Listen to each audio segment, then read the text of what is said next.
अधिवेशन हे आजपासून सुरू होत आहे आणि या अधिवेशनासाठी आता मुख्यमंत्री देवेंद्र फडणवीस हे दाखल झालेले आहेत। त्यांच्यासोबत आपण पाहतोय नाशिकमधले आमदार सीमा हिरे देखील उपस्थित असल्याचं आपण पाहू शकतो। अतुल भातखळकर देखील आहेत।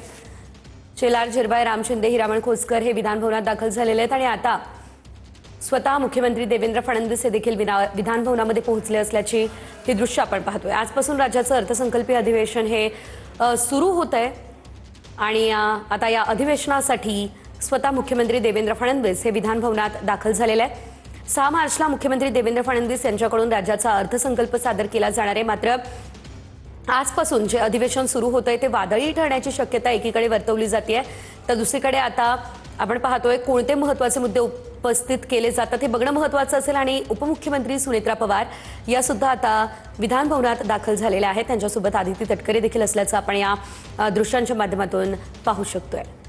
उपमुख्यमंत्री सुनेत्रा पवार, अजित पवार यांच्या निधनानंतर पहिलंच हे अधिवेशन सुनेत्रा पवार यांच्यासाठी असणारे अतिशय महत्त्वाचे मुद्दे आजच्या या अधिवेशनामध्ये उपस्थित केले जाणार आहेत। अजित पवार यांच्या मृत्यूचा मुद्दा देखील या अधिवेशनामध्ये असणार आहे, कारण अनेक शंका ज्या आहेत त्या विरोधकांकडून उपस्थित करण्यात आलेल्या आहेत आणि असं असताना आता या प्रश्नांना सुनेत्रा पवार यांच्याकडून देखील काय उत्तर दिलं जातं हे बघणंही तितकंच महत्त्वाचं असेल।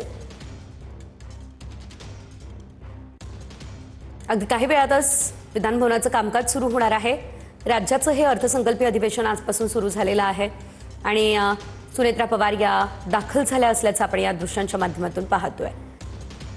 याआधी काही वेळापूर्वीच मुख्यमंत्री देवेंद्र फडणवीस हे देखील विधान भवनामध्ये दाखल झाले आणि त्यानंतर आता उपमुख्यमंत्री सुनेत्रा पवार या दाखल झालेल्या आहेत। थोड्याच वेळात अर्थसंकल्पीय अधिवेशनाला सुरुवात होणार आहे।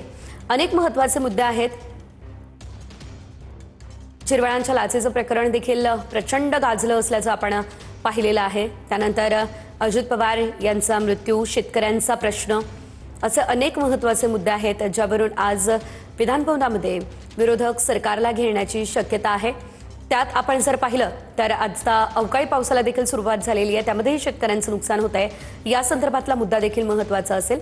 अधिकचे अपडेट आमचे प्रतिनिधी विनायक डावरुंग यांच्याकडून घेऊयात।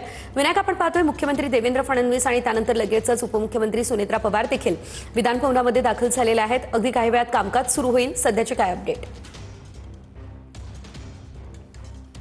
अर्थसंकल्पीय बजेट जे आहे या अधिवेशनात सादर होणार आहे। अधिवेशनाला आजपासून सुरुवात जी आहे ती झालेली आपल्याला पाहायला मिळते। राज्याचे मुख्यमंत्री देवेंद्र फडणवीस जे आहे ते दाखल झालेले आहेत, त्याचप्रमाणे सुनेत्रा पवार राज्याच्या उपमुख्यमंत्री ज्या आहेत त्या सुद्धा दाखल झालेल्या आपल्याला पाहायला मिळते। पहिलं अधिवेशन जे आहे ते सुनेत्रा पवार यांचं असणार आहे, कारण आपण जर पाहिलं अजितदादा यांचा मृत्यू झाल्यानंतर सुनेत्रा पवार यांनी उपमुख्यमंत्री पदाची धुरा जी आहे ती सांभाळलेली आहे। त्यानंतर हे पहिलं अधिवेशन जे आहे ते त्यांचं असणार आहे। अनेक मुद्दे आहेत, अनेक मुद्दे चर्चिले जे आहेत ते जातील, कारण विरोधक ज्या पद्धतीने आपली भूमिका कशा पद्धतीने मांडतात, भ्रष्टाचार असेल किंवा इतर गोष्टी असतील, शेतकऱ्यांचे मुद्दे असतील, या सगळ्या मुद्द्यांवरती विरोधक कसे आक्रमक होतात हे या संपूर्ण अधिवेशनात आपल्याला पाहायला मिळणार आहे। आणि त्याचप्रमाणे अजितदादा यांचं मृत्यूचं सावट सुद्धा हे संपूर्ण अधिवेशनावरती असणार आहे, कारण जे सिटिंग जे आहे ते उपमुख्यमंत्री राज्याचे होते आणि त्याचवेळी त्यांचा अपघात झाला, त्याबाबत सुद्धा संपूर्ण शोक जो आहे तो संपूर्ण अधिवेशनात पाहायला मिळणार आहे। आज पहिल्या दिवशी अजितदादांच्या मृत्यूबाबतचा शोक प्रस्ताव जो आहे तो सुद्धा मांडला जाईल आणि या प्रस्तावाला अनेक नेते जे आहेत ते आपलं मत जे आहे ते व्यक्त करतील। अजितदादाबाबतचं भाषण जे आहे ते या अधिवेशनात होणार आहे। निश्चितच धन्यवाद विनायक दिलेल्या अपडेटसाठी। तर आपण पाहतो राष्ट्रवादीच्या सर्व आमदारांसह सुनेत्रा पवार या आता विधान भवनामध्ये दाखल झालेल्या आहेत। ही दोन महत्त्वाची दृश्य आपण पाहू शकतोय। उपमुख्यमंत्री एकनाथ शिंदे यांची वाट दुसरीकडे शिंदेंच्या सर्व महत्त्वाच्या नेत्यांकडून पाहिली जात असल्याचंही आपण पाहतोय। योगेश कदम या ठिकाणी उपस्थित आहेत, गुलाबराव पाटील उपस्थित असल्याचं देखील आपण पाहू शकतोय। दुसरीकडे आपण जर बघितलं तर मुख्यमंत्री देवेंद्र फडणवीस विधान भवनामध्ये आता दाखल झालेले आहेत। देवेंद्र फडणवीस यांच्यासोबत अतुल भातखळकर, सीमा हिरे या देखील पोहोचल्या असल्याचं पाहायला मिळालं आहे।